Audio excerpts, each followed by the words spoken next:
पहली बार दक्षिण अफ्रीका में होने जा रहा G20 शिखर सम्मेलन।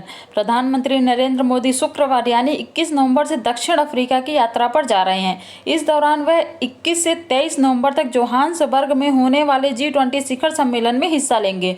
ये G20 शिखर सम्मेलन दक्षिण अफ्रीका में पहली बार होने जा रहा है। इससे पहले नवंबर 2023 में नई दिल्ली में हुए G20 शिखर सम्मेलन के दौरान भारत ने ग्लोबल साउथ की पुरजोर वकालत करते हुए दक्षिण अफ्रीका को इस शिखर सम्मेलन का सदस्य बनवाया था।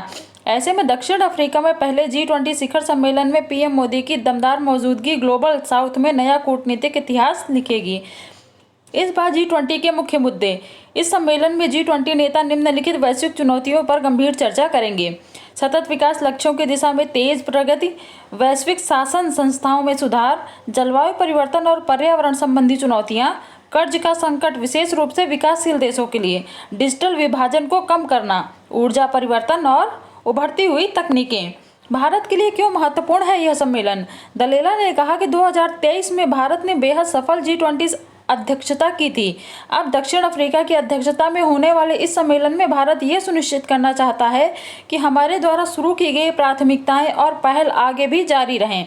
G20 आज अंतर्राष्ट्रीय आर्थिक सहयोग का सबसे प्रमुख मंच बन चुका है, साथ ही वैश्विक महत्व के सभी मुद्दों पर चर्चा का सबसे प्रभावशाली प्लेटफॉर्म भी है।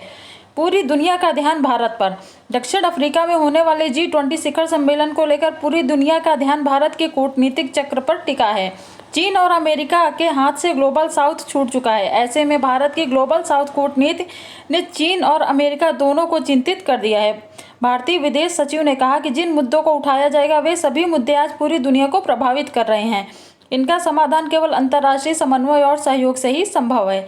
G20 ऐसा मंच प्रदान करता है जहां विश्व के सबसे बड़े अर्थव्यवस्थाओं के नेता एक साथ बैठकर ठोस निर्णय ले सकते हैं। अंत में दलेला ने कहा कि प्रधानमंत्री की यह यात्रा न सिर्फ G20 के एजेंडे को आगे बढ़ाएगी, बल्कि भारत और अफ्रीका के बीच ऐतिहासिक मित्रता को भी और मजबूत करेगी। धन्यवाद। Thank you.